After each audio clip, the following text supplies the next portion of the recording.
Bapak-bapak, ibu-ibu, saudara-saudara kaum muslimin rahimakumullah. Dunia ini penuh dengan berbagai macam kesibukan.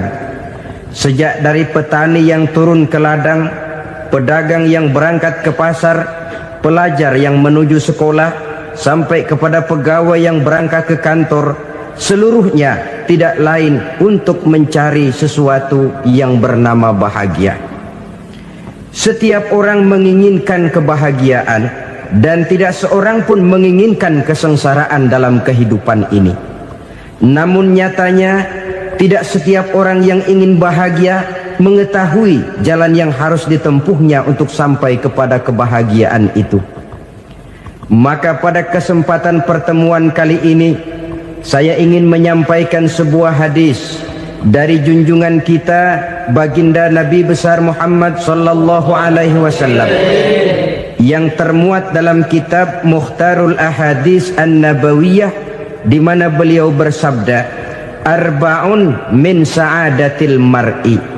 Ada 4 perkara yang merupakan tanda dari orang bahagia. Saya mau tanya, di antara saudara-saudara yang hadir di sini, apa ada yang kepengen jadi orang sengsara? Ya. Seluruhnya tentu ingin mendapatkan kebahagiaan. Maka menurut resep dari Nabi kita, tanda orang bahagia itu 4. Jadi kalau saudara ingin bahagia, harus mempunyai 4 perkara ini. Yang pertama, orang bahagia itu kata Nabi, darun wasi'un. Punya rumah biar bagus asal gede. Enak ngaturnya, daripada sudah punya rumah kecil adanya di pinggir kali, gubuk, kalau hujan bocor, miring lagi, kiamat.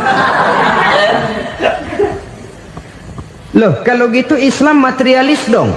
Hadis ini boleh diartikan dengan makna hakiki, arti yang sebenarnya, boleh diartikan dengan makna majazi, arti kiasan. Kalau dia diartikan dengan arti kias, maka yang dimaksud darun wasi'un ay qalbun wasi'un. Rumah yang luas tidak lain daripada hati yang lapang.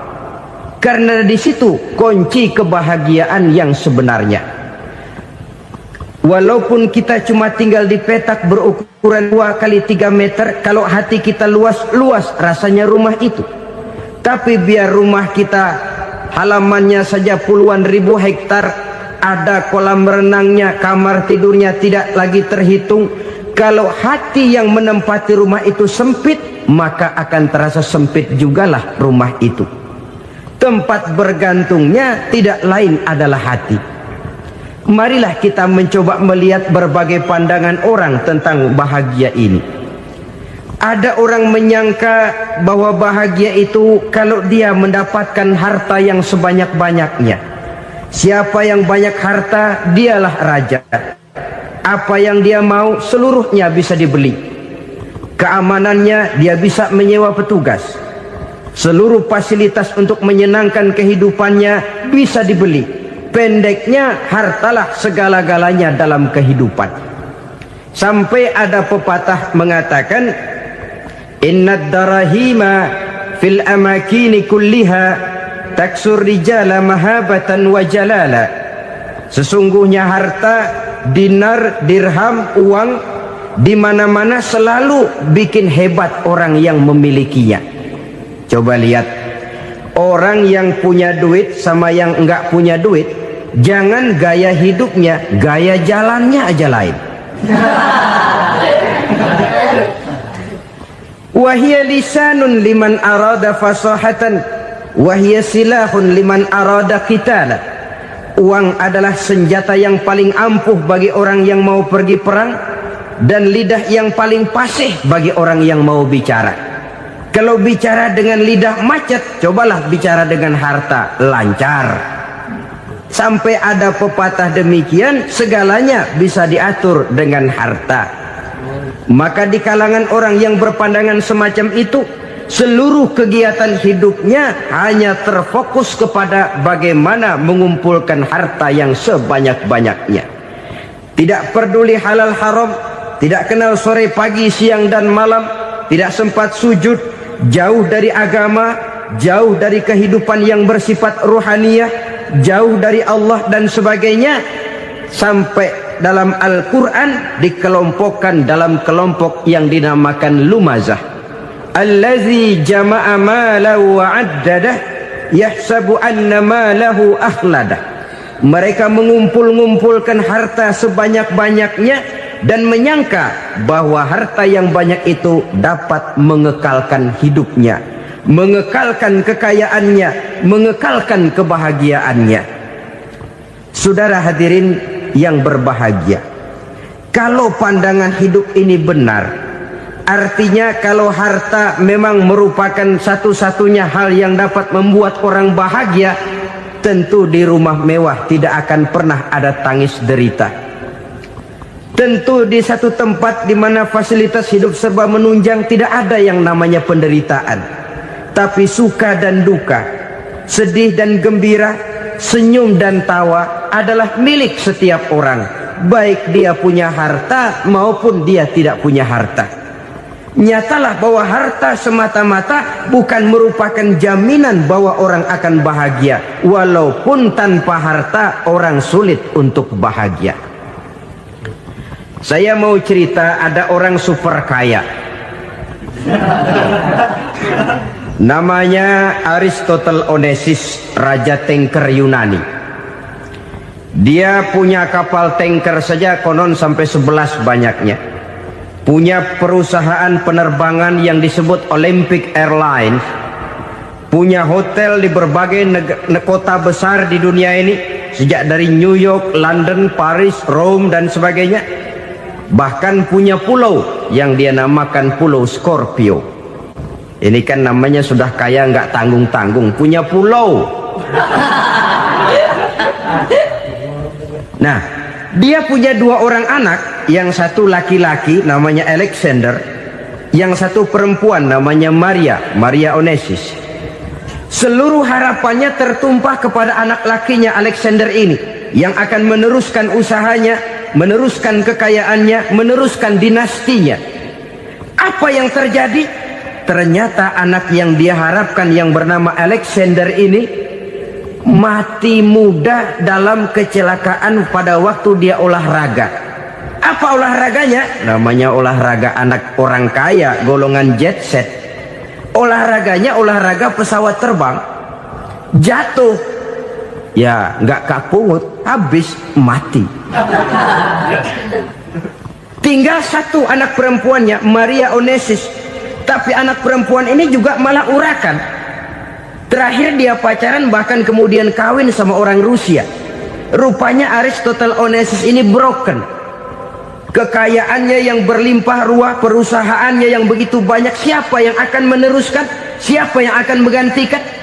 Sampai kemudian dia mengurung diri di Pulau Scorpio dan mati di sana secara mengenaskan. Seorang multi jutawan, seorang yang super kaya, mati menyendiri di pulau sepi. Ibarat kata pepatah, anak ayam mati di lumbung.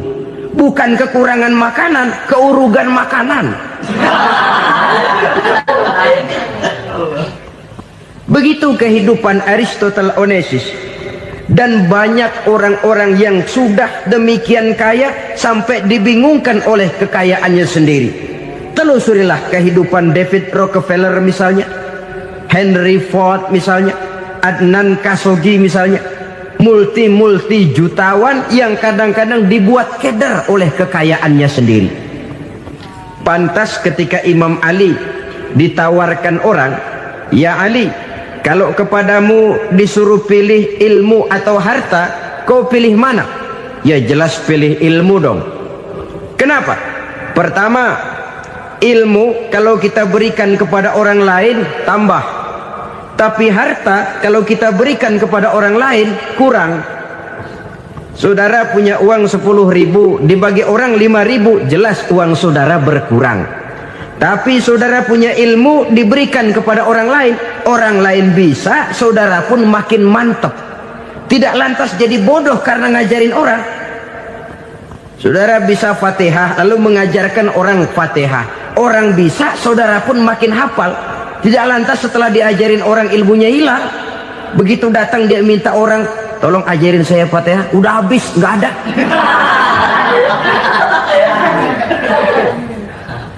Yang kedua kata Imam Ali, ilmu menjaga kita. Kalau harta, kita yang harus jaga. Makin banyak ilmu, makin terpelihara diri seharusnya. Tetapi makin banyak harta, makin bingung kita jaganya.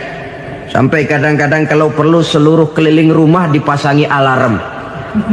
Belum cukup disewakan anjing besar-besar, pasang di depan pintu, awas anjing galak. Masih belum cukup juga, cari centeng tukang-tukang kepruk jaga rumah. Masih terasa belum aman, padahal rumahnya dikelilingi tembok besar. Di balik tembok ada pintu-pintunya tebal. Di balik pintu itu terbuka masuk kamar, kamar pun ada pintunya, pintunya pun kuat. Masuk ke dalam kamar ada lemari, lemarinya pun pintunya kuat, dikunci, kuncinya pun kuat. Tapi terhadap seluruhnya yang timbul cuma sekedar was-was saja. Kesimpulannya sekali lagi, tanpa harta orang memang sulit untuk bahagia. Tapi harta semata-mata tidak merupakan jaminan orang akan bahagia. Dengan hati yang luas, itu modal utama untuk mencapai kebahagiaan hidup. Orang yang hatinya luas, saudara-saudara, punya hati yang lapang, melihat kenyataan hidup ini, dia bersyukur senantiasa kepada Allah. Lantas tidak timbul hasud dan iri hatinya. Oleh karena itu jiwanya selalu lapang. Kalau tidak, cupik hati namanya, dangkal pandangan, tidak senang melihat orang lain dapat nikmat, dan itu sering dijadikan contoh. Kalau orang yang lapang dada, dia lihat tetangganya beli TV baru, dia berkata, alhamdulillah ya, tetangga kita beli TV, mudah-mudahan kita bisa ikut nonton. Lapang dadanya. Tapi orang yang sempit hati, lihat tetangga beli televisi, meriang. Enggak diapa-apain, meriang. Besoknya dengar tetangga beli motor, makin sakit, ke rumah sakit. Lalu di rumah sakit dengar tetangganya beli mobil, mati.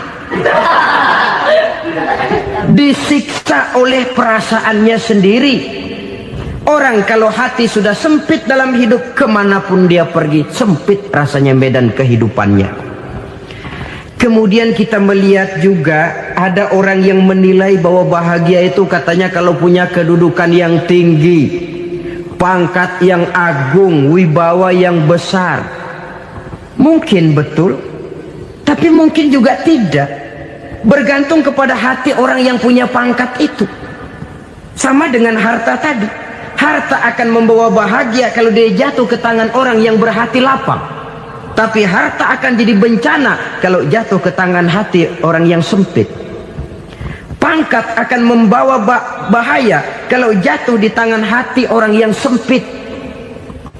Lebih dari itu, kenyataan mengajarkan kepada kita bahwa ternyata pangkat dan jabatan tidak selamanya memberikan kebahagiaan dalam kehidupan.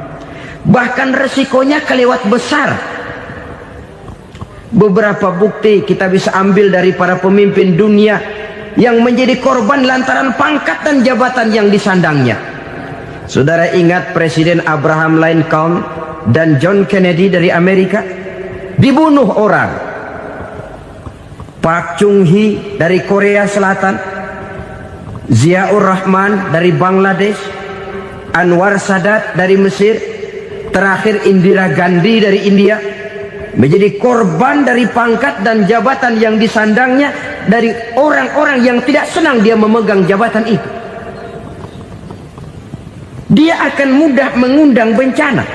Sehingga pantas kalau seorang presiden terkemuka Amerika, Harry Truman namanya, dia mengatakan jabatan presiden itu, kata dia, seperti orang nunggang macan, naik macan. Harus kita taiki, kalau enggak dia bakal nerekam kita, ngeri katanya. Adapun orang yang hatinya lapang, Kalau dia menerima pangkat dan jabatan, dianggapnya itu satu kesempatan untuk berbuat baik.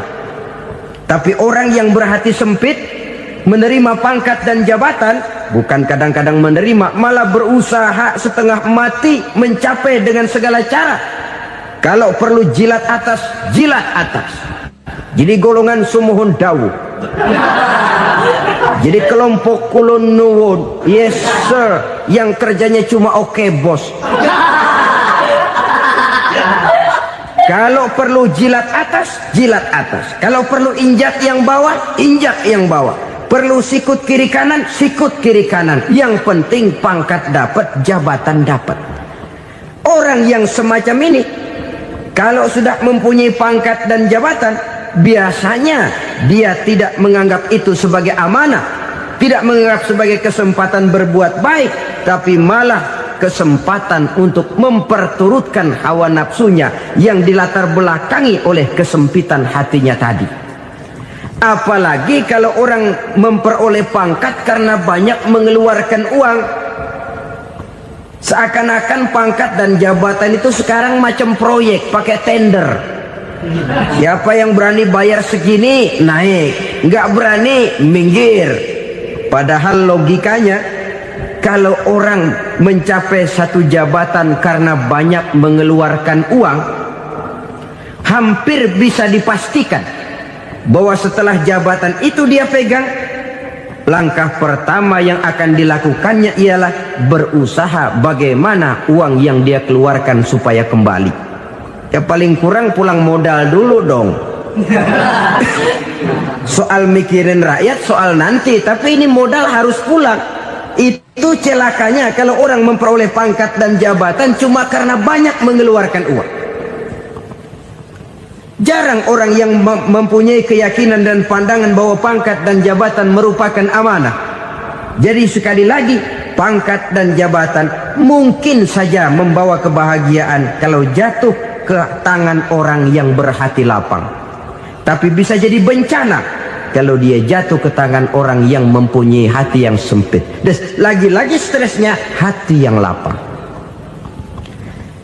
Lalu sebagian orang, saudara, ada yang berpandangan katanya bahagia itu kalau jadi orang terkenal, mempunyai popularitas, menjadi idola di kalangan remaja, di kalangan orang tua, di segala lapisan masyarakat. Padahal makin populer orang, makin terikat dia. Ya kalau macam kita ini kan nggak punya nama, nggak populer, tengah malam buta mau nongkrong di warung Tegal aman. Tapi pangkat, jabatan, kedudukan, popularitas menyebabkan kita diikat dengan berbagai macam peraturan. Cuma mandi sama ke WC saja yang nggak dikawal.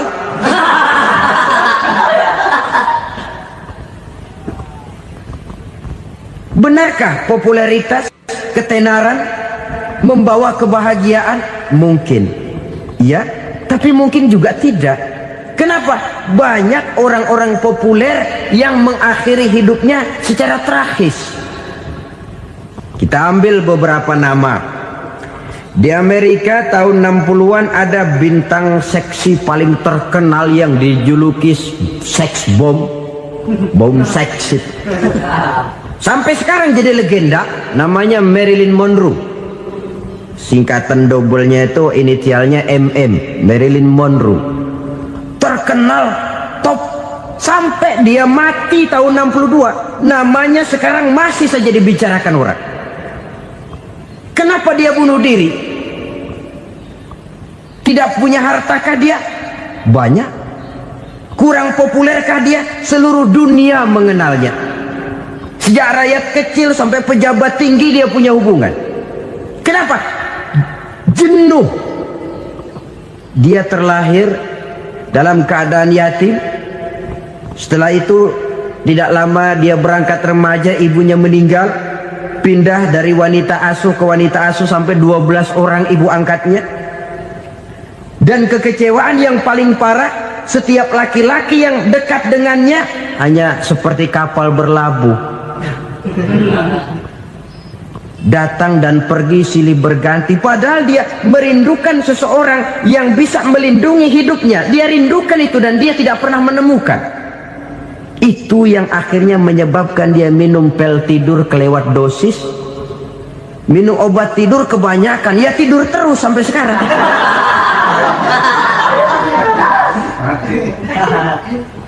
Dia mengakui, saya telah memiliki ketenaran, tapi saya tidak pernah hidup dalam ketenaran itu. Saya pandai main sandiwara, tapi saya ingin hidup dalam alam yang real sebagaimana umumnya orang. Itu yang dia rindukan. Menyusul jejak yang namanya Marilyn Monroe ini, Billie Holiday, saudara kenal tentu, di rumah sakit dirawat. Dia juga minum obat overdosis, mati lagi. Jimi Hendrix minum obat tidur overdosis kelewat batas, mati lagi. Lalu yang menghanyutkan diri di danau, Janis Joplin dan Brian Jones. Ini orang-orang populer, orang-orang terkemuka yang mengakhiri hidup secara tragis, bukan karena tidak terkenal, mungkin karena sudah saking terkenalnya. Contoh paling belakangan, Bruce Lee. Wah, ini tukang-tukang kepruk tentu kenal siapa dia. Sampai sekarang pun tabir kematiannya masih merupakan misteri. Dan yang masih hidup juga menunjukkan gejala yang aneh. Michael Jackson, rumahnya di Beverly Hills itu dijaga sedemikian rupa, dan dia selalu curiga kepada setiap makanan harus steril, bersih dari segala macam kimia. Kemana dia pergi, itu tukang-tukang kepruk sudah selalu menjaga dan mengawal, dan dia seakan takut menunjukkan mukanya yang asli. Hingga kalau tampil ke tengah di luar show, dia kadang memakai pakaian yang tidak menunjukkan dia yang sebenarnya, takut dikenali orang. Ternyata popularitas sering jadi momok yang meracuni kehidupan manusia. Oleh karena itu, benarlah junjungan kita pada saat beliau mengajarkan orang akan bahagia kalau dia mempunyai hati yang lapang. Nah, sekarang masalahnya untuk mendapatkan hati yang lapang, caranya bagaimana? Kita kembali kepada konsep Quran. Allah mengajarkan, ala inna bi dzikrillahi tatmainnul qulub. Ketahuilah bahwa dengan banyak mengingat Allah, hati akan tenang, jiwa akan lapang. Dengan kata lain, dekat dengan agama, merasakan kehadiran Allah dekat dalam hidup. Itu muara pertama untuk mencapai hati yang lapang. Ala inna bi dzikrillahi tatmainnul qulub. Jangan macam orang sekarang ingin mendapatkan ketenangan lalu tapak di puncak gunung, di gua-gua, di tempat sepi. Iyalah kalau nggak ada ular. Kalau tergigit ular berbisa, ketenangan belum, mati jelas itu. Islam positif untuk mendapatkan ketenangan. Ala inna bi dzikrillahi tatmainnul qulubi. Bahwa ketahuilah bahwa dengan banyak mengingat Allah, hati akan tenang, jiwa akan lapang, nuansa pikiran akan luas. Karena yang namanya bahagia ada dimanapun manusia berada. Di kampung ada bahagia, di kota ada bahagia, di ngarai, di lembah, di gunung, di hutan, di lautan, di angkasa luar. Dimanapun bahagia itu ada kalau kita bermodalkan hati yang lapang ini. Dan hati akan lapang kalau kita dekat dengan agama.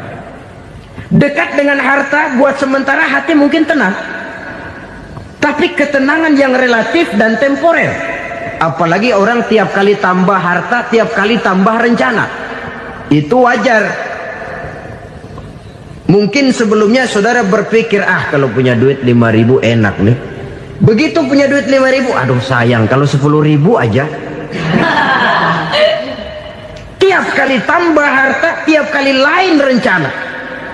Makin banyak rencana, makin menjauhkan kita dari yang namanya ketenangan. Padahal ketenangan merupakan unsur utama untuk mencapai bahagia. dan ketenangan itu bermuara dalam hati manusia. Tengoklah kehidupan ini. Orang yang banyak harta dengan orang miskin, berbedakah rasa sakit yang mereka tanggungkan? Rasanya tidak.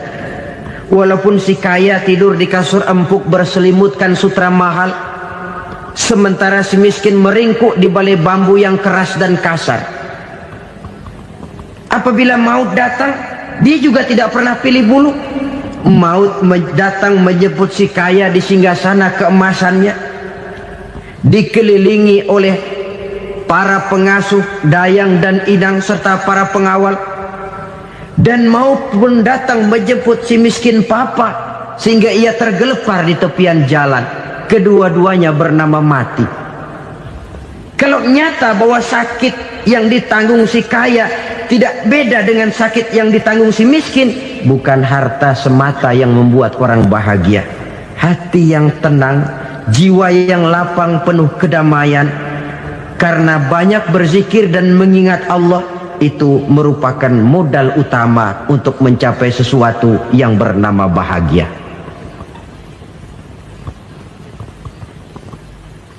Saudara hadirin yang saya hormati, inilah yang pertama dari 4 ciri yang digambarkan oleh Nabi tentang tanda-tanda orang bahagia. Dan harus berangkat dari yang pertama ini, hati yang lapang. Ini yang harus kita miliki lebih dahulu, baru nanti akan menyusul kepada poin yang ketiga, kedua dan selanjutnya. Sebab kalau hati sudah terisi dengan jiwa yang lapang, seluruh persoalan insya Allah akan bisa kita atasi dengan sebagaimana mestinya. Yang kedua sekarang, tanda orang bahagia menurut baginda Nabi, markabun syariah. Orang bahagia itu, kata beliau, punya kendaraan biar cepat asal lancar. Artinya kemana dia mau pergi mudah.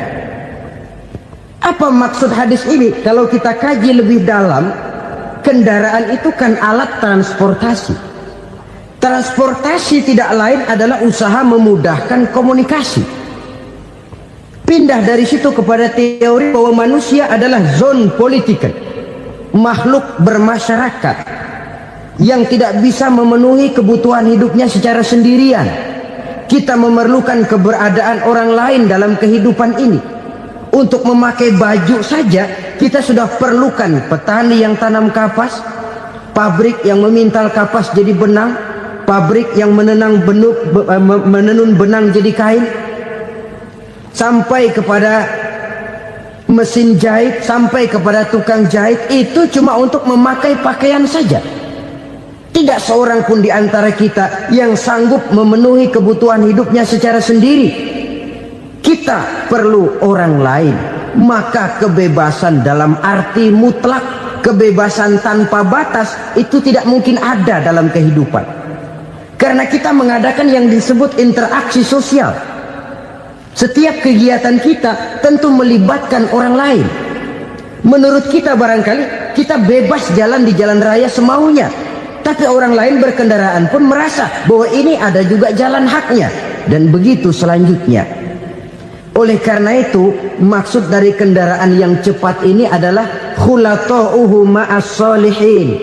Lingkungan pergaulannya terdiri dari orang-orang soleh. Pergaulannya luas. Kemana dia pergi ada temannya. Kesulitannya ada tempat dia cerita. Dan kesulitan kalau sudah diceritakan kepada orang lain, taruh kata orang itu tidak bisa menolong, namun menceritakannya kepada orang yang kita percayai, kan paling kurang sudah mengurangi beban jiwa, mengurangi tanggungan batin, merasa masih ada tempat kita cerita. Maka lebih baik orang awam yang mau bergaul ketimbang orang setengah alim tapi ngunci pintu. Sebab nantinya akan timbul sikap picik, cupik pandangan, dan tidak luas menghadapi kenyataan dalam kehidupan ini.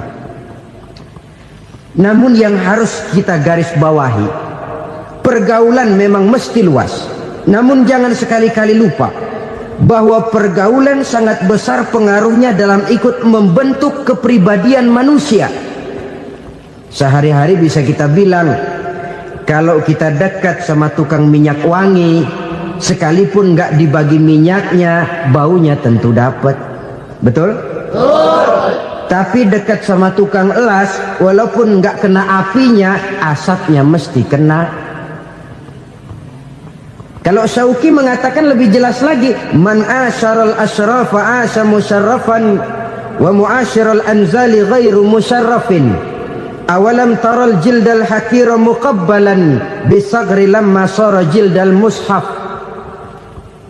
Siapa yang bergaul dengan orang mulia, dia bakal ikut menjadi mulia. Tapi siapa yang berteman dengan orang hina, dia tidak bakal ikut menjadi mulia. Tidakkah kau lihat, kata Syauqi, kulit kambing yang hina pun dicium orang ketika menjadi kantong Quran. Kulit kambing hina, kalau dia sendirian gak ada yang mau cium. Tapi begitu dia bergaul dengan Quran, menjadi kantong Quran, dipakein minyak wangi, ditaruh di tempat yang tinggi, mau diambil dicium dulu, dibawa dengan penuh hormat dan hati-hati. Kulit kambing yang hina lantaran berteman dengan Quran, numpang mujur. Tapi coba lihat kalau kulit kambing berteman dengan kayu, jadi beduk, habis. Zohor dikemplang, asar dipukul. Itu pun sedikit saja, cuma salah milih teman. Yang temannya Quran dihormati orang, yang temannya kayu lantaran jadi beduk, gelap-gelap subuh orang udah kemplangnya.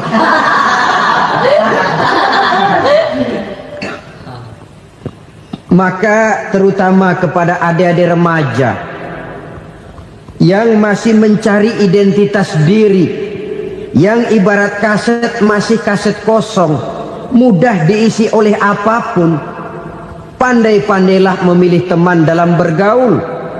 Karena banyak orang yang tadinya baik-baik, ketika terseret dalam pergaulan dengan orang yang tidak baik, kebaikannya menjadi lentur dan luntur. Tapi berapa banyak bajingan-bajingan tengik, orang-orang yang berlumur noda dan dosa, tiap hari melakukan maksiat, namun bergaul dengan orang yang baik-baik, pada akhirnya sedikit demi sedikit beringsut dan berangsur dia terbiasa mengikuti kebaikan-kebaikan. Saya tekankan ini kepada remaja karena mereka masih mencari identitas diri. Apa yang mereka lihat mereka mau, apa yang mereka dengar mereka ingin tahu. Coba lihat kehidupan remaja. Pulang nonton film Rambo, pengen jadi Rambo, gagah, maunya belekai melulu. Pulang nonton film Superman, pengen bisa terbang. Pulang nonton India, nyanyi melulu. Wajar, mereka masih mencari identitas diri. Saya ini sebenarnya siapa? Lingkungan, pergaulan akan membentuk itu. Karena itu pandai-pandailah bergaul, karena ia sangat besar pengaruhnya dalam ikut membentuk kepribadian manusia.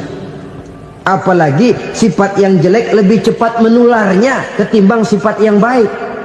Sifat yang baik, watak yang soleh itu lambat sekali untuk menular. Tapi yang tidak baik, kan prosesnya mah kalau remaja biasanya mula-mula dengar. Karena dengar lalu pengen tahu. Karena pengen tahu lalu ngeliatin. Begitu ngeliatin kan pengen nyobain. Setelah nyobain ketagihan. Nah, ini prosesnya. Yang namanya ganja, morfin, narkotik awalnya kan begitu. Mula-mula dengar katanya kalau sudah fly to the sky, sudah melayang ke langit katanya, disitulah puncak kebahagiaan. Mulanya cuma dengar. Karena dengar pengen tahu. Karena pengen tahu lalu ngeliat, kumpul sama orang yang suka ngeganja. Setelah ngeliat, nah pengen ngerasain. Begitu ngerasain enak juga, ketagihan. Kalau sudah ketagihan jadi penyakit kronis, bisa merembet kepada yang lain.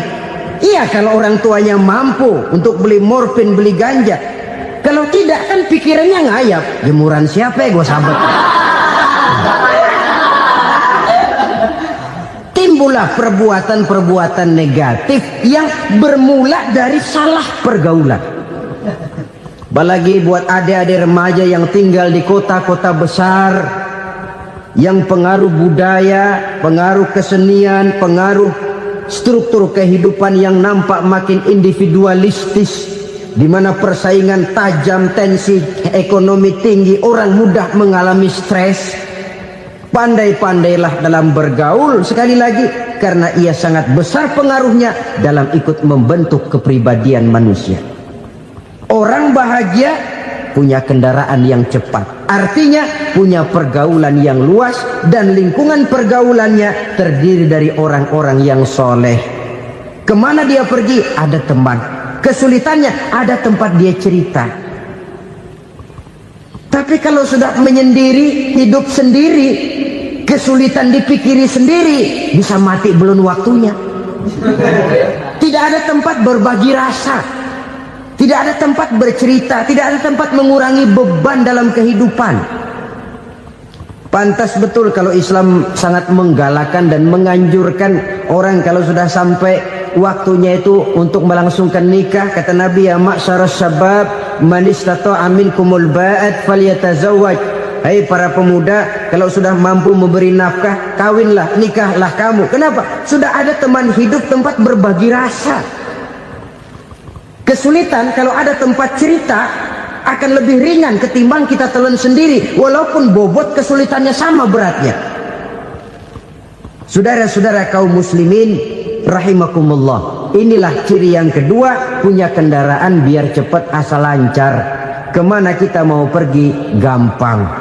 Dengan kata lain, setelah hati yang luas, pergaulan yang luas. Dua.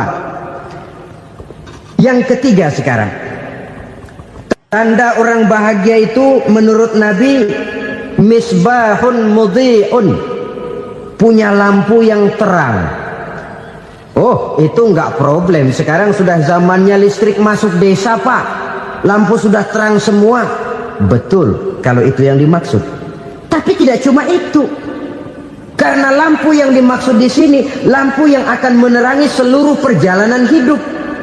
Dan perjalanan hidup itu sudah dimulai sejak kita terlahir ke alam ini, sampai masuk ke alam barzah, kumpul di padang mahsyar, sampai ke akhirat. Lampu yang menerangi itu yang diperlukan. Kalau lampu, katakanlah yang paling top sekarang kan lampu jenis Mercury. Taruhlah itu di rumah kita, dia cuma menerangi rumah kita, menerangi hati pun tidak sanggup. Bila kita masuk ke alam barzah, alam kubur, sanggupkah si Mercury yang begitu terang menerangi alam barzah kita? Tidak sanggup lagi. Sanggupkah lampu yang ratusan watt, bahkan puluhan ribu watt menerangi kehidupan di padang mahsyar? Tidak akan sanggup lagi. Kalau demikian, yang dimaksud lampu yang terang di sini apa? Tidak lain amal soleh, kebajikan yang kita lakukan dalam hidup. Itu yang akan jadi lampu penerang.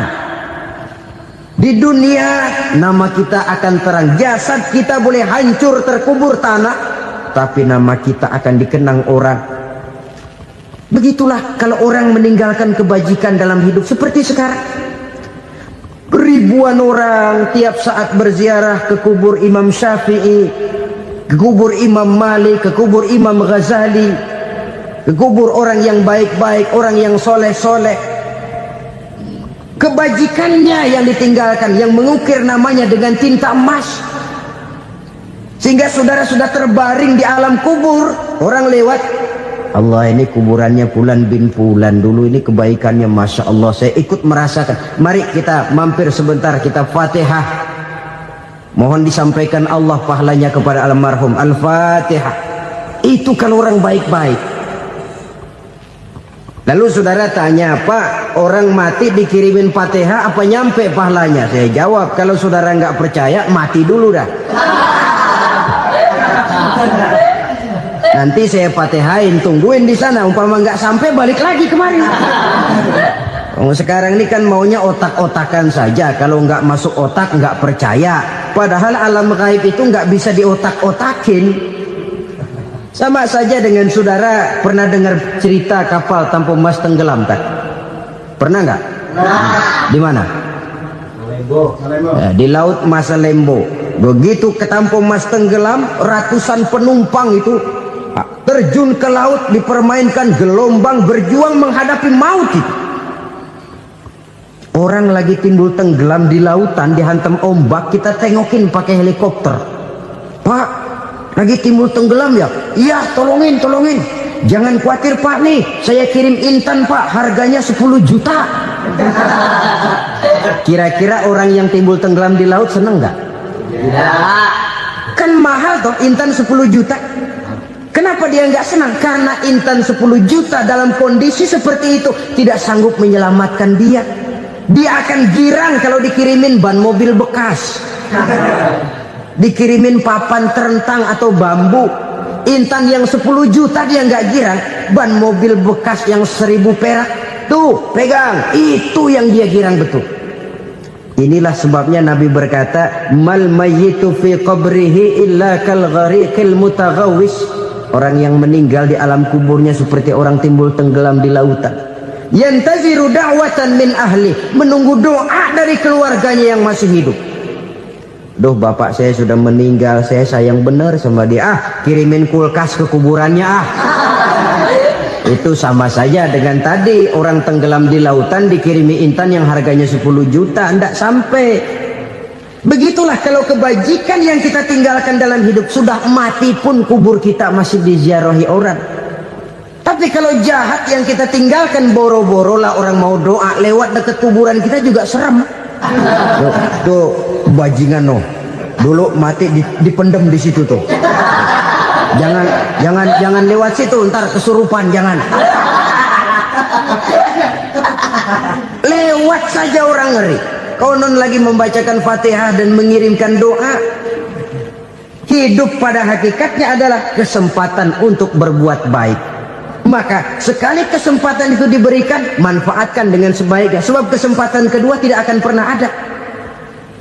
Kesempatan berbuat baik di sini, di akhirat sudah pembalasan namanya. Sekali kesempatan itu dicabut, dia tidak akan pernah dikembalikan lagi. Kata Iqbal, hidup tidak mundur ke belakang, Bung. Berhenti diinjak orang, mundur hancur. Tidak ada kata mundur dalam hidup ini. Berhenti diinjak orang, mundur kecebur. Tidak ada kata lain, harus maju dalam kehidupan dalam artian yang positif. Hidup adalah kesempatan untuk mengumpulkan kebajikan yang sebanyak-banyaknya. Di situ nilai daripada manusia. Sekarang ini memang nggak kelihatan kok, orang yang banyak pahala sama yang banyak dosa nggak kelihatan kok. Barangkali kalau habis bikin dosa palanya pada benjol, mungkin orang takut sama dosa. Tapi sekarang sama saja, orang yang banyak dosa dengan yang nggak banyak dosa jalan bareng dari belakang, sama, nggak kelihatan beda. Tapi ada waktunya di mana pahala memegang peranan, di mana dosa diperlihatkan. Sama saja kalau kita bawa mobil siang, lampu kan nggak begitu berfungsi.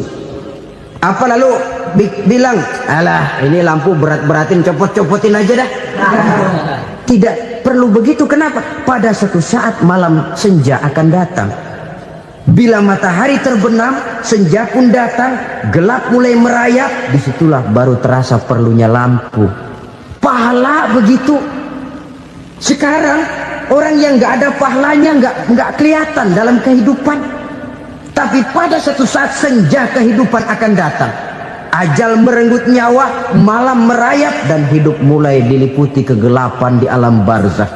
Dikala itu kalau nggak punya lampu, alangkah malangnya kita. Sebab amal yang baik, kata Nabi, di alam barzakh itu akan diciptakan menjadi perempuan yang cantik menemani kita. Amal yang jahat akan menjadi orang yang paling jelek nemenin kita. Udah di tempat gelap yang nemenin jelek.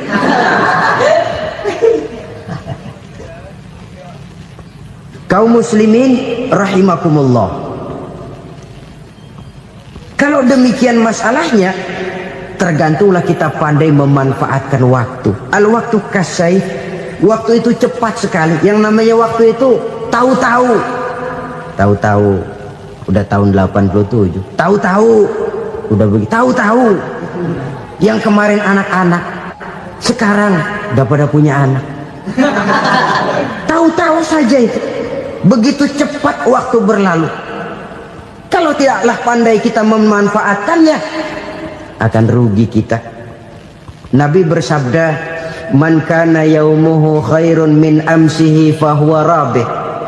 Barang siapa yang hari ini lebih baik daripada hari kemarin, itu orang untung. Hari ini lebih baik daripada kemarin, bulan ini lebih baik dari bulan kemarin, tahun ini lebih baik dari tahun kemarin, itu orang yang beruntung. Tahun kemarin sembahyangnya maghrib doang, sekarang udah tambah isya. Tahun kemarin cuman Idul Fitri aja ngancem bener, sekarang udah tambah Jumat, lalu tambah lagi maghrib, tambah lagi isya, dan selanjutnya. Hari ini lebih baik daripada kemarin, itu orang yang beruntung. Wa man kana yaumuhu mislu amsihi fahuwa khasir. Lalu barang siapa yang hari ini sama saja dengan hari kemarin, itu orang rugi. Hari ini sama dengan kemarin, rugi itu. Bulan ini begitu, bulan kemarin begitu, tahun ini begitu, tahun lalu juga begitu. Rugi itu orang. Rugi apa? Rugi umur. Umur tambah, amalan gak pernah tambah. Dan saya pikir lebih merupakan azab ketimbang nikmat kalau orang dikasih panjang umur cuma untuk numpuk dosa. Mending mana? Panjang umur banyak dosa sama pendek umur dikit dosa? Mending mana? Mending mana? Ya, paling mending tentu panjang umur banyak pahala. Tapi kalau tidak, sekali lagi, lebih merupakan azab ketimbang nikmat kalau orang diberikan panjang umur tapi cuma untuk sekedar menumpuk dosa. Kehilangan kesadaran bahwa dunia bukan terminal akhir dari satu perjalanan. Dia cuma halte di mana kita berhenti sebentar untuk menuju kepada terminal yang hakiki. Saudara-saudara kaum muslimin rahimakumullah, inilah lampu yang akan menerangi kehidupan, amal yang kita lakukan di dalam kehidupan. Jadi yang dimaksud dengan lampu yang terang, kebajikan yang kita kerjakan dalam hidup. Nah, setiap orang di awal tadi saya bilang ingin bahagia. Bahagia itu kan hakikatnya kumpulan senang dan selamat. Senang, selamat. Apa bedanya? Senang tapi tidak selamat, nggak bahagia. Selamat tapi nggak senang, nggak bahagia orang. Contoh, kalau orang korupsi, duitnya banyak, senang dia, tapi keselamatannya. Ada tentara baris di samping rumahnya udah bingung, padahal tentara latihan. Tentara cuma latihan, dia bingung. Senang, tapi karena keselamatannya tidak terjamin, dia tidak bahagia. Sebaliknya pegawai negeri jujur benar, cuma segaji-gajinya, selamat nggak korupsi tapi melarat, ya nggak bahagia juga, kurang senang. Kesenangan dan keselamatan untuk dunia saja, ya sekali lagi, kalau cuma sekedar untuk dunia saja, bisa dibeli pakai uang, bisa dibeli pakai uang. Saudara ingin selamat, bisa dibeli pakai uang. Saudara ingin senang, bisa dibeli dengan uang. Tapi setelah mati masuk ke alam barzah, habis kekuasaan uang. Nggak bisa lagi beli keselamatan pakai uang, tidak mungkin lagi membeli kesenangan dengan uang. Di situ pahala yang megang peranan. Makin banyak pahala, makin banyak saham untuk membeli kesenangan dan keselamatan, untuk memperoleh yang namanya bahagia. Dan jangan lupa loh, di alam barzah kita nggak sebentar, menunggu datangnya kiamat. Loh iya, kalau kita begitu dikuburin terus kiamat datang, untung. Tapi kalau masih harus 1000, 2000, puluhan ribu tahun yang akan datang, dalam satu penantian yang begitu lama, tanpa saham untuk memperoleh kebahagiaan, satu kemalangan yang tidak ada pernah putus-putusnya.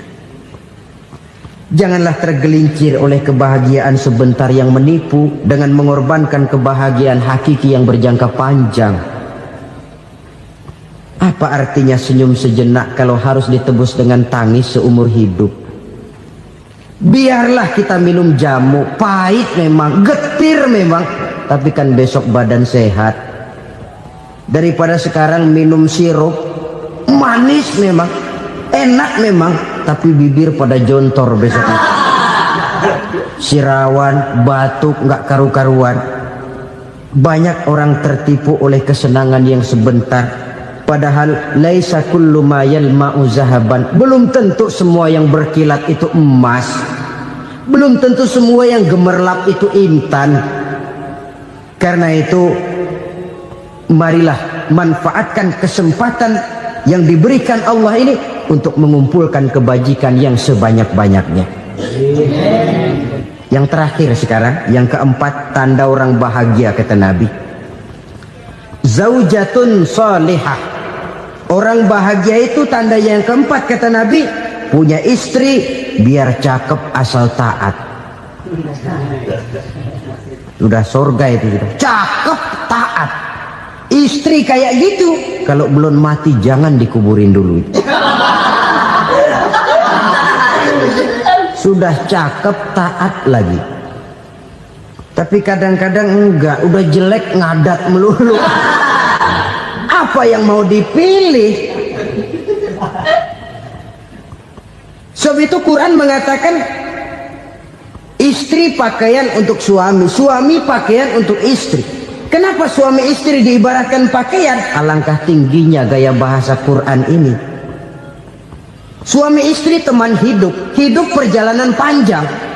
Sejak kita dalam rahim sudah ada hidup kan di sini.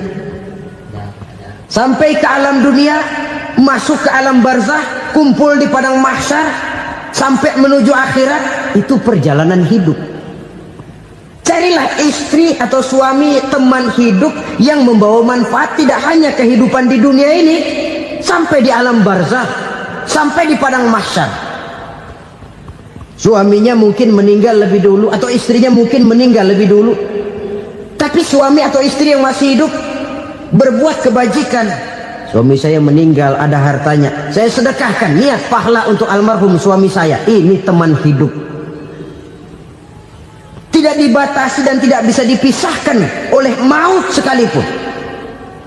Zohirnya mungkin pisah, badannya mungkin pisah, tapi hatinya, jiwanya, kebersamaannya dalam menghadapi kehidupan. Karena itu saudara-saudara, bahasa Quran indah. Suami istri diibaratkan seperti pakaian. Apa fungsi pakaian? Pertama, pakaian jadi kebanggaan. Artinya suami harus menjadi kebanggaan istri, istri harus jadi kebanggaan suami. Yang kedua, pakaian itu kan fungsinya menutup aurat. Artinya sesama suami istri harus saling menjaga kekurangan masing-masing. Jangan malah sesama suami istri saling membongkar rahasia dan aibnya sendiri-sendiri. Istrinya diceritain jeleknya di mana-mana, atau suaminya dibongkar rahasianya di pasar umum. Itu sudah tidak lagi berfungsi sebagai pakaian. Kenapa semua ini diperlukan? Karena kita menyadari bangsa yang baik terdiri dari masyarakat yang baik. Masyarakat yang baik merupakan susunan dari warga yang baik. Warga yang baik adalah terdiri dari rumah tangga yang baik. Dan rumah tangga yang baik merupakan susunan dari pribadi yang baik. Dari situ langkah dimulai. Membangun satu bangsa yang baik diawali dengan membangun rumah tangga yang baik, dengan menciptakan pribadi-pribadi yang baik. Sehingga dari sini diharapkan berkembanglah nilai-nilai kebaikan. Orang akan bahagia mempunyai istri yang soleh.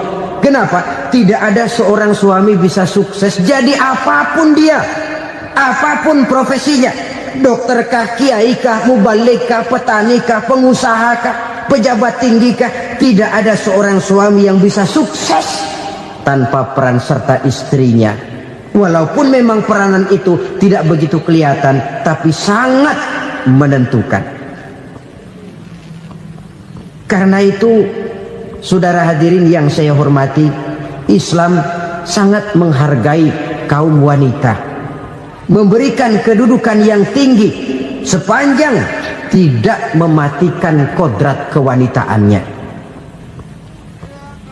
Nah, kalau sudah kesuksesan ini diawali dari rumah tangga, karier di masyarakat mudah untuk dikejar. Tapi keberantakan di rumah tangga merupakan kegagalan pertama di tempat lain. Nah, inilah saja yang dapat Al-Fakir sampaikan pada pertemuan kali ini. Terima kasih. selalu berusaha menyimpan sesuatu yang bisa membawa manfaat, baik untuk dirinya, untuk anak cucunya, maupun untuk keluarganya, untuk masa kini dan masa depannya. Kadang simpanan itu berbentuk uang, kadang berupa tanah, lain saat berbentuk pabrik, dan lain sebagainya. Sementara masa depan yang paling pasti adalah akhirat. Jika untuk masa depan dunia kita rela memeras keringat, membanting tulang, pergi pagi dan pulang petang, menyimpan uang, menyimpan tanah, menyimpan pabrik, pernahkah kita merenung jika satu saat kiamat datang, kita dibangkitkan dari kubur masing-masing, berdiri di padang mahsyar untuk mempertanggungjawabkan seluruh kegiatan hidup kita di dunia ini, lalu kita akan menuju ke alam akhirat. Sudahkah kita mempunyai simpanan untuk akhirat kita? Pada pertemuan kali ini saya ingin menyampaikan sebuah hadis di mana Rasulullah sallallahu alaihi wasallam bersabda, "Arba'un min kanzil jannah." Simpanan sorga ada 4 macam. Yang pertama, ikhfa'us sadaqah, menyembunyikan sedekah. Saudara-saudara kaum muslimin, sebagaimana yang kita maklum bahwa Allah Subhanahu wa taala melebihkan sebagian rezeki dari kita terhadap yang lain. Ada yang kaya, ada yang setengah kaya, ada yang miskin, ada yang setengah miskin, dan selanjutnya. Ada yang gajinya kecil tapi penghasilannya gede. Ada yang penghasilannya gede tapi nggak punya gaji. Ada juga yang memang gajinya gede dan penghasilannya gede. Kelebihan rezeki merupakan sunnatullah dan tidak harus membuat kita merasa lebih dari yang lain. Bahkan sebaliknya, kelebihan itu harus membuat kita ringan tangan untuk menolong mereka yang memang memerlukan pertolongan. Kalau saudara diberikan ilmu, maka pertanyaan akhirat cuma satu: ilmumu kau amalkan untuk apa? Kalau saudara diberikan umur yang panjang, pengadilan akhirat juga bertanya satu: umurmu kau habiskan di mana? Tapi kalau saudara diberikan harta, pengadilan akhirat akan bertanya 2: hartamu kau dapat dari mana? Kau belanjakan kemana? Dari mananya ditanya dan kemananya juga ditanya. Oleh karena kita akan dimintakan pertanggungan jawab, maka amanah yang bernama harta ini harus kita gunakan dengan sebaik-baiknya.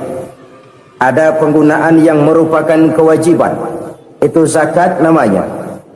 Ada penggunaan yang sewaktu-waktu, itu infak namanya. Ada yang lebih sewaktu-waktu lagi, dan itu sedekah namanya. Zakat dia terikat oleh haul dan nisab, oleh putaran batas waktu dan ukuran dari harta itu sendiri. Sedangkan infak terikat oleh situasi dan kondisi perekonomian seseorang. Sedangkan sedekah tidak terikat dengan apapun. Dalam kondisi seperti apapun kita bisa melakukan sedekah dengan yang terkecil sekalipun.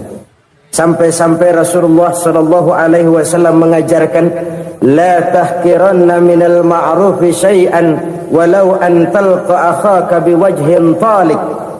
Atau ada hadis, tabassumuka fi wajhi akhika laka shadaqah. Senyumanmu kepada temanmu adalah sedekah. Jadi untuk melakukan sedekah tidak harus dalam berbentuk uang. Dengan ilmu kita bisa sedekah, dengan tenaga kita bisa bersedekah, dengan pikiran kita bisa bersedekah, bahkan senyum kepada teman itu pun sedekah.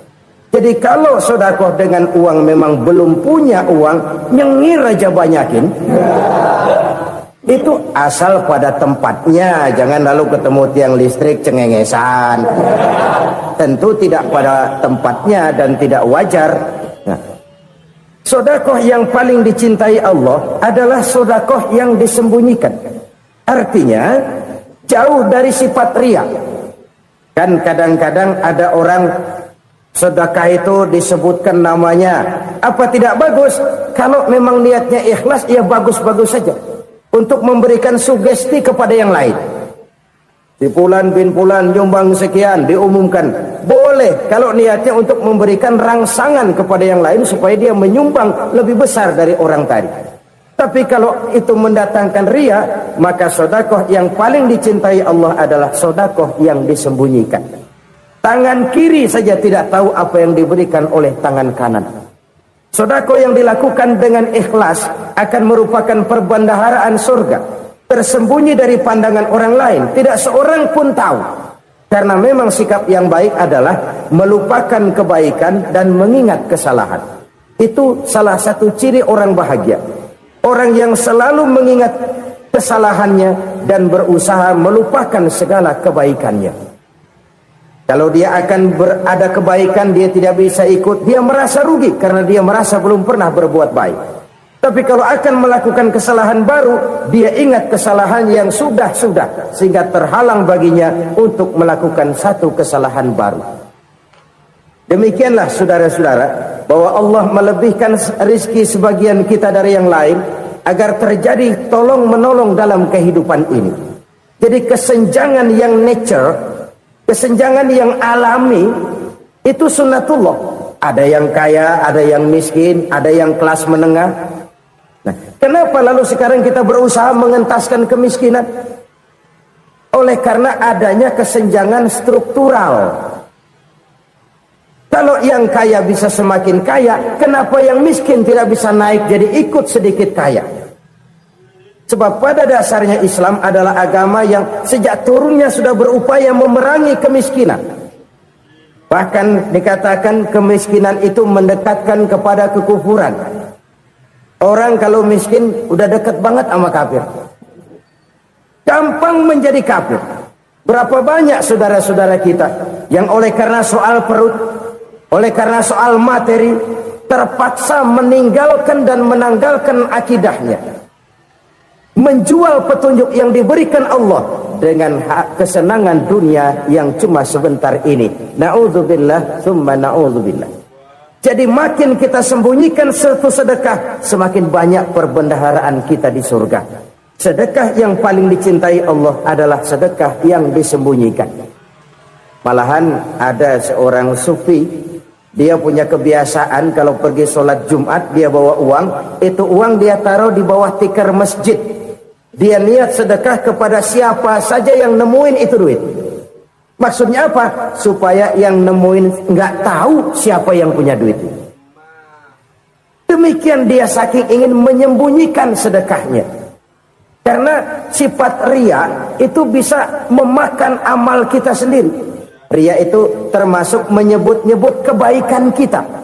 Orang yang suka nepuk dada, sedikit-sedikit ngitungnya kalau nggak gua. Tuh kalau nggak gua tuh. Tuh yang belas itu kalau nggak gua. Iya kalau nggak lu kenapa emang? Orang yang suka menepuk jasad. Tuh biasanya memang begitu saudara-saudara. Kalau perang lagi berkecamuk, orang nggak sempat ngaku jadi pahlawan. Tapi begitu perang selesai, yang kagak kenal bedil ngaku pahlawan, mas. Itu sesuatu yang biasa. Oleh karenanya, orang-orang yang ikhlas dalam bersedekah, disembunyikannya sedekah itu, Allah cinta betul.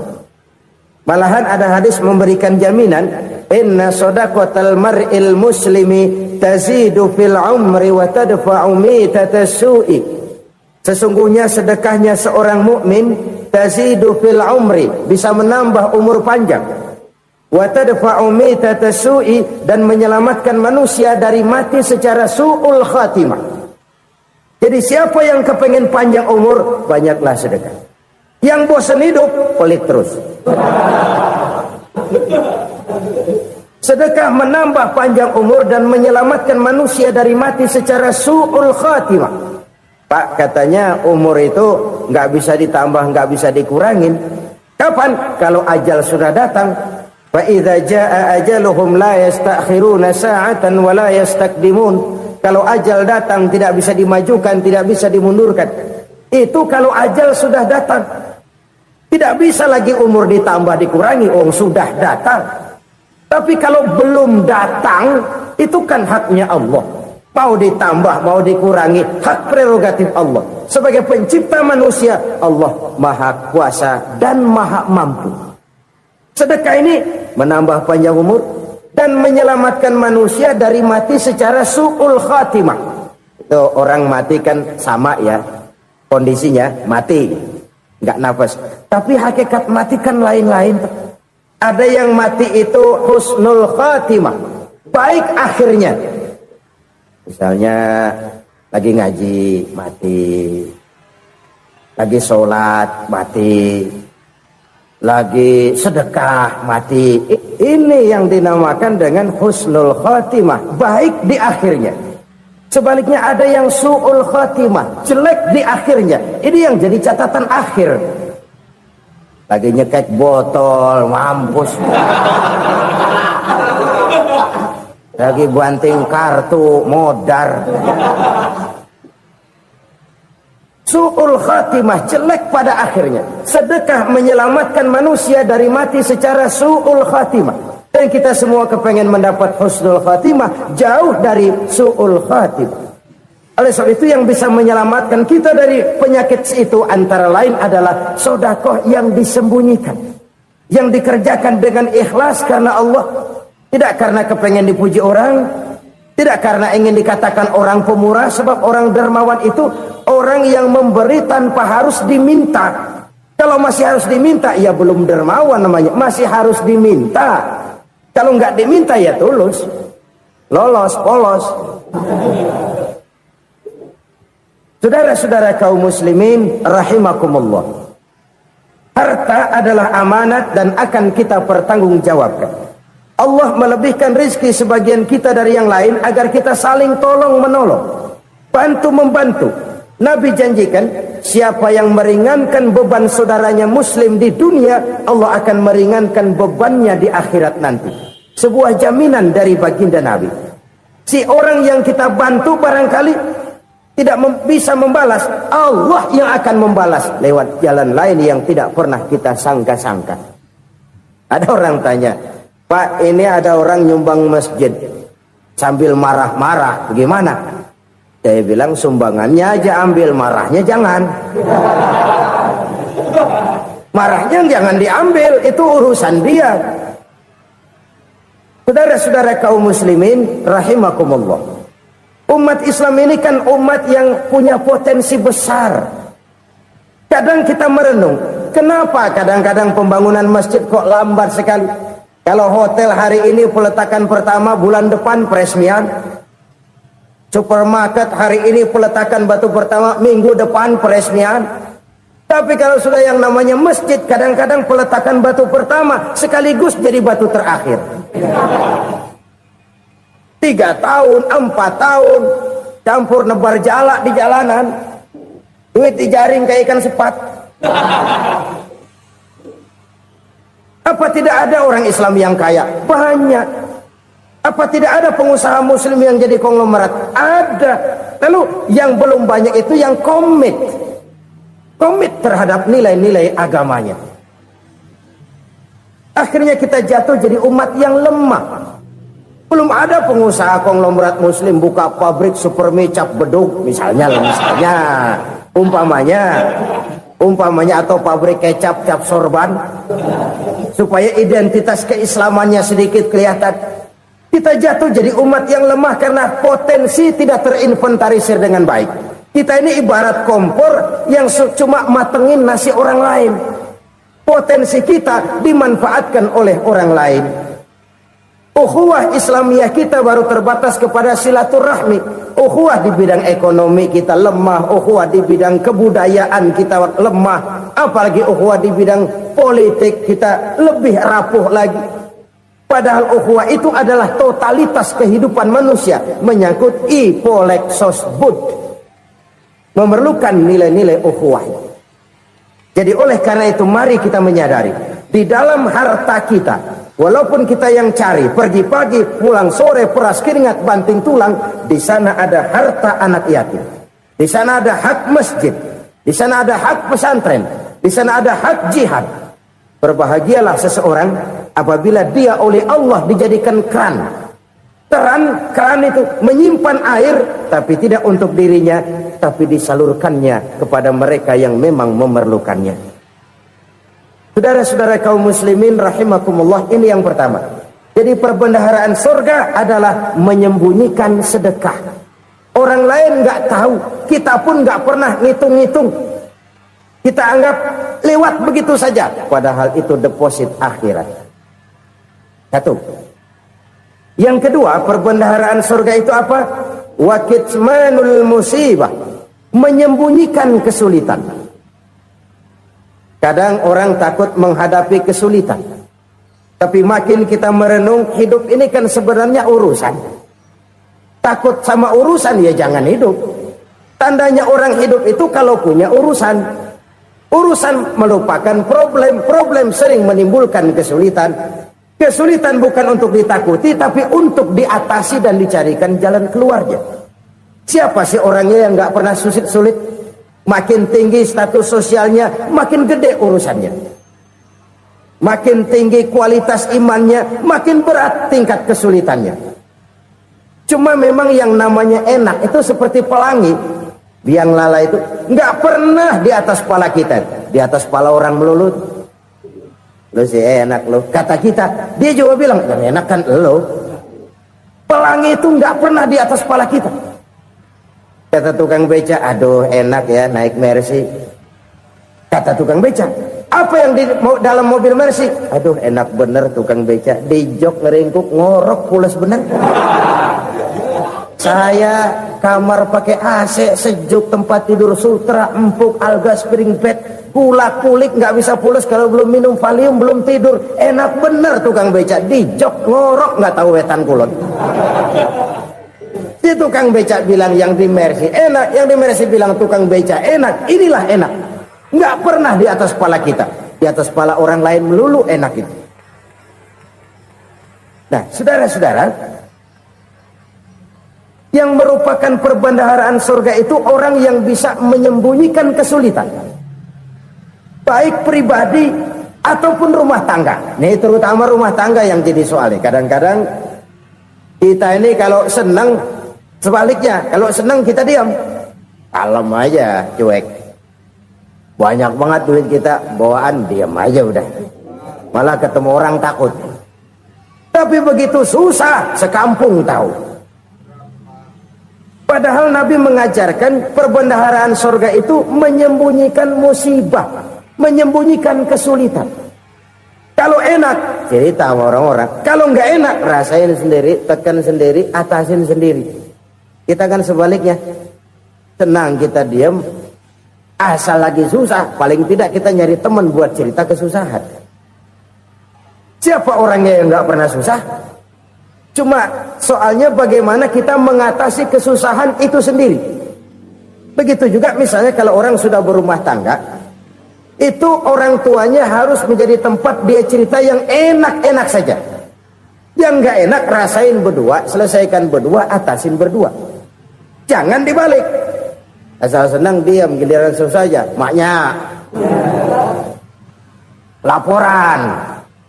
Terbalik. Bisa menjaga security informasi. Maka nama bayam keluar diam, malah seluitan. Enak amat lo makan daging ayam.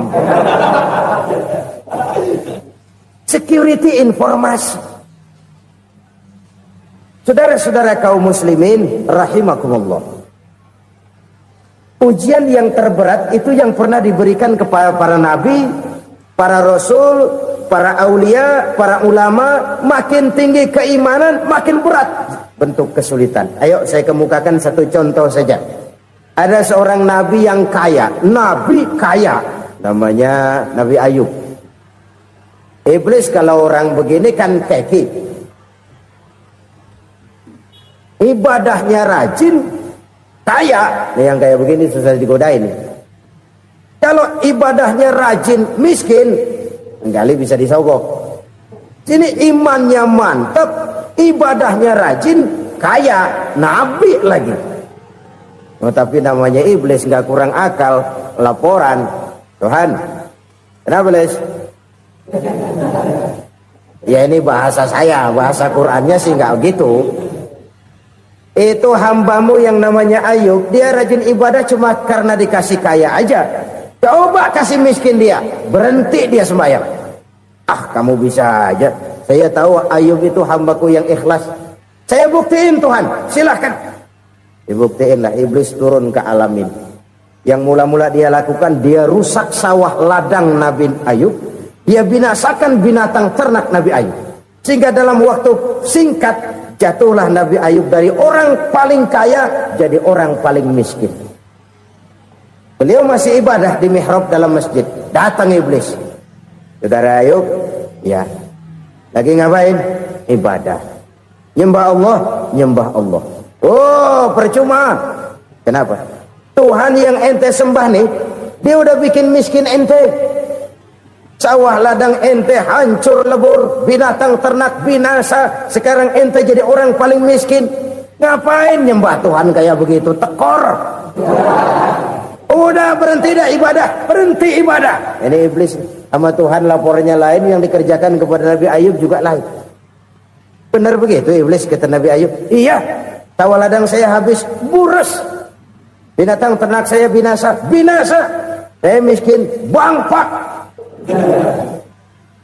Apa jawab Nabi Ayub? Bukan innalillahi, ini hebat. Alhamdulillahillazi a'tani wa akhza minni. Segala puji bagi Allah yang telah memberikan harta kepada saya dan sekarang mengambilnya lagi. Alhamdulillah. Allah yang ngasih, Allah yang ambil. Itu mah urusan Allah. Iblis cuman ibadah jalan terus, sujud lagi Nabi Ayub. Iblis seleher gondok banget. Dasar Nabi nggak mempan dia apa-apain. Miskin malah alhamdulillah. Allah yang ngasih, Allah yang ngambil. Jadi kalau kita tidak komit, kita tidak terikat kepada kaya, miskin, senang, susah, apa yang bisa bikin kita susah? Jadikan kekayaan, kemiskinan, jadikan senang, susah sebagai anak buah yang bisa kita atur. Jangan kekayaan ngatur kita, jangan kemiskinan ngatur kita. Kita yang harus mengatur mereka. Senang, susah, kaya, miskin, bahagia, sengsara, jadikan itu anak buah yang bisa kita atur. Kalau sekarang kita kaya, lain saat boleh jadi kita miskin, semiskin-miskinnya. Allah yang ngasih, Allah yang ngambil. Tenaga mana yang bisa menghalangi? Ibadah jalan terus. Iblis makin gondok. Dasar Nabi loh. Akhirnya apa? Nabi Ayub dikerjain, diberikan penyakit. Demikian fatal penyakitnya. Bayangin, udah miskin sakit. Masya Allah. Miskin sakit. Sakitnya nggak lama, kira-kira 16 tahun. Istrinya 3, 2 mental minta ceraiin. Ngerawatin laki bengek begini. Senang belum tentu, susah udah pasti nih. Cerai aja, cerai dah. Cerai. Tinggal satu Siti Rahmah yang setia menemani beliau. Sesetia-setianya hati perempuan. Satu saat Siti Rahmah bilang, "Bang, iya, abang kan Nabi bang. Lalu namanya Nabi kan doanya jarang meleset bang. Maksud kamu minta kenapa sih sama Tuhan biar abang sembuh baik dah bang?"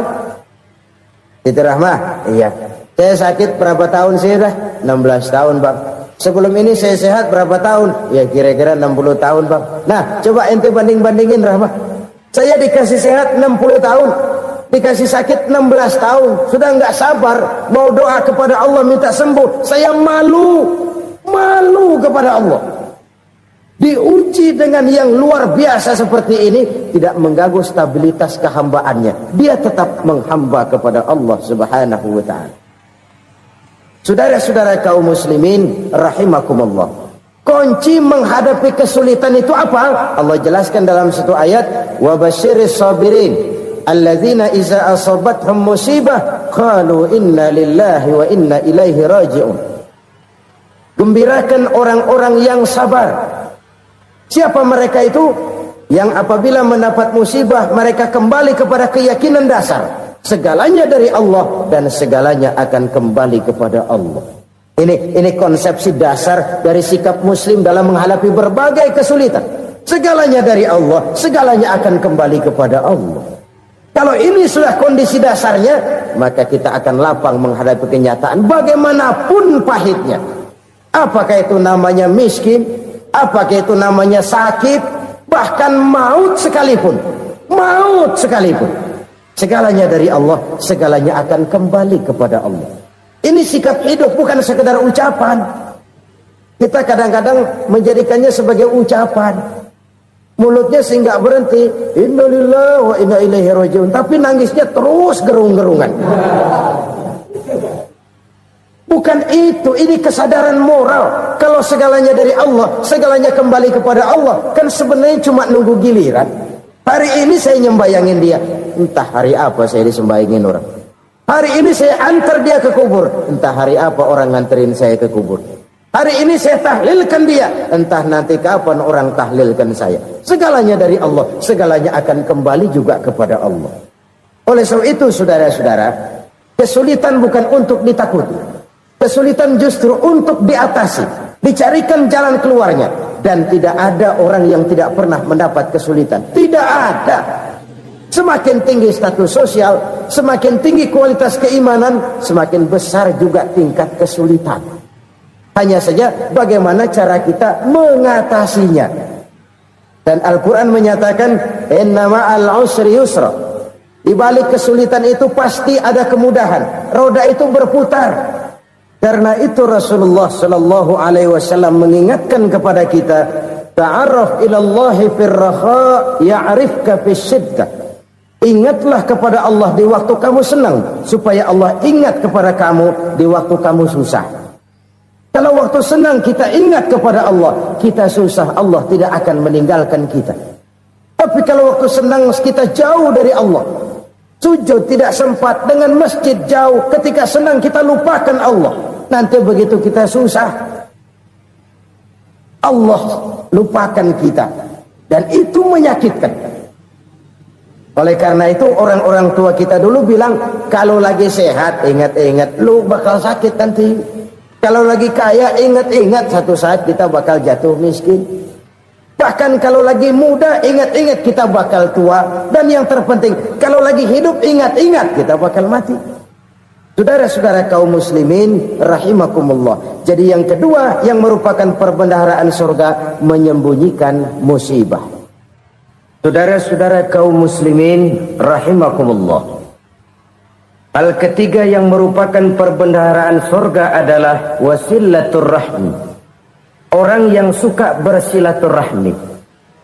Sebagaimana yang kita maklum bahwa manusia adalah makhluk yang disebut zon politika. Makhluk sosial yang tidak mungkin hidup sendiri-sendiri. Betapa dan siapapun kita memerlukan orang lain. Bodoh betul manusia kalau tinggal di tengah masyarakat tapi tidak mau bermasyarakat. Merasa hebat sendiri, pinter sendiri, gagah sendiri, kaya sendiri. Mungkin kalau mati juga ngubur sendiri.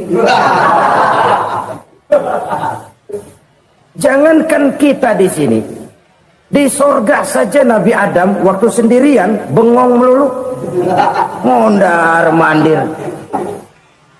Allah tegur dam sepi dam. Ya ini kalau bahasa saya. Iya Tuhan sepi ini nggak ada coret-corekan pisan ini. Diciptakan Siti Hawa baru anteng Nabi Adam. Itu di sorga. Cobalah. Umpamanya saudara tinggal di Jakarta nih. Kaya bener. Apaan aja di Jakarta punya saudara dah. Jembatan Semanggi ambil. Monas Buntel bawa pulang. Hotel-hotel ambil semua. Cuman tinggal di Jakarta sendirian, apa enaknya? Betapa dan siapapun kita perlu orang lain. Tidak ada seorang pun yang bisa memenuhi kebutuhan hidupnya secara sendiri-sendiri. Nah, Islam telah menyelamatkan manusia dari ras diskriminasi. Mengikat manusia dengan persaudaraan yang berlandaskan kepada akidah. Karena itu dianjurkan bersilaturahmi. Bahkan Nabi menyatakan, man arada ayyubsata lahu fi rizqihi wa yunsa'a fi atharihi falyasil rahimah. Siapa yang kepengen diluaskan rezekinya dan dipanjangkan usianya, banyaklah ia bersilaturahmi. Siapa yang kepengen dimudahkan rezekinya, hendaknya ia banyak bersilaturahmi. Kalau banyak teman, kesulitan kan paling tidak ada tempat cerita. Udah susah, sendirian kita pikirin diri, nggak ada tempat tukar pikiran. Cepet banget sama bengek. Dilawan sendiri. Nah, secara makro kita bisa berkata, tidak mungkin ada kemenangan kalau tidak ada kekuatan. Tidak ada kekuatan kalau tidak ada kesatuan dan persatuan. Tidak mungkin ada kesatuan dan persatuan tanpa semangat silaturahmi. Kalau umat Islam mau menang, dia harus kuat. Kalau umat Islam mau kuat, dia harus bersatu. Kalau umat Islam mau bersatu, dia harus membudayakan silaturahmi ini. Bahkan sampai-sampai kata Nabi, kalau bisa cari nilai tambah. Apa? Silman qata'ak. Bersilaturahmilah kau kepada orang yang marah denganmu. Masya Allah, indahnya ajaran agama kita. Orang yang marah pun kepada kita, kata Nabi, kalau bisa bersilaturahmilah kepadanya, kepada orang yang marah itu. Di situ nilai tambah. Cuman jujur nih hadis, ngucapinnya gampang, ngamalinnya yang berat banget. Orang marah sama kita, kita disuruh silaturahmi, ada apa malu? Lu marah, ada gua marahan lagi, tunggu pikirin. Saudara-saudara kaum muslimin rahimakumullah. Tapi ini yang diajarkan, bahkan ini yang dicontohkan oleh baginda Rasul. Bagaimana begitu mudah, misalnya satu saat Abu Jahal ini ngatur strategi bagaimana bikin Muhammad celaka. Dia gali lubang di depan tempat tidurnya. Dia tutupin daun korma. Terus dia panggil seseorang, ke sini. Kasih tahu Muhammad, pamannya sakit keras, minta ditengokin. Berangkat orang ini ke sana. Muhammad, labbaik. Pamanmu sakit keras, dia minta ditengokin. Baik, saya akan datang menjenguk beliau. Berangkatlah Nabi ke rumah Abu Jahal tanpa prasangka apapun. Abu Jahal udah pasang setil, selimut 3 rangkap setengah dipakai, persis kayak orang meriang. Tapi sembari ngintip dari balik selimut, begitu Muhammad buka pintu, nah masuk perangkap nih. Muhammad jalan menuju tempat pembaringan. Makin lama makin dekat, makin lama makin dekat, makin dekat ke lubang yang dipasang oleh Abu Jahal itu. Dalam hati Abu Jahal, terus dah jatuh, mampus dah lu ini. Mampus lu hari ini nih. Apa yang terjadi? Malaikat Jibril datang. Muhammad, pamanmu cuma pura-pura sakit. Di depan tempat tidurnya ada lubang perangkap supaya kamu jatuh ke situ. Sudah, kamu pulang. Balik kanan Nabi. Sudah hampir jatuh ke lubang, balik kanan, pulang. Bayangin kecewanya Abu Jahal. Muhammad dikit lagi, Muhammad dikit lagi. Enggak, paman, saya pulang aja. Emosi bangun dari tempat tidur, enggak sadar kalau lagi pura-pura sakit. Lompat ngejar Nabi, dia lupa dengan lubang yang dia gali. Serak, nyemplung sendiri ke dalam lubang.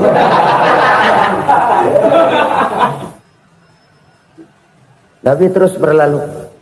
Ini terjadi keanehan. Jatuh ke lubang yang dia gali itu sebenarnya nggak terlalu dalam ya, antara 3-4 meteran lah. Tolong, saya jatuh ke lubang ini. Datanglah pelayan-pelayannya itu. Angkat saya dari sini. Oh, yang ngulurin tambang. Satu gulung, belum juga nyampe itu tambah.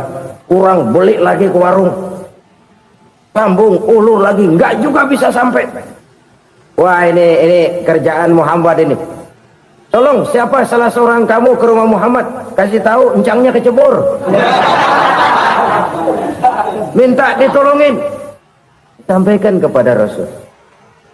Kenapa?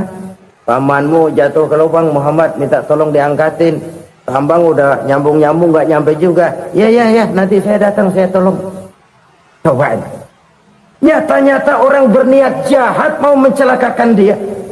Datang dia menolong. Ini yang disebut air tuba dibalas air susu ya ini. Bukan sebaliknya. Air tuba dibalas air susu. Paman, kecebur ya? Iya Muhammad, tolong pegang tangan saya. Nabi ulurkan tangannya, nyampe. Dipegang oleh Abu Jahal, diangkat ke atas. Sampai atas, apa kata Abu Jahal? Sihirmu memang hebat Muhammad. Udah ditolong.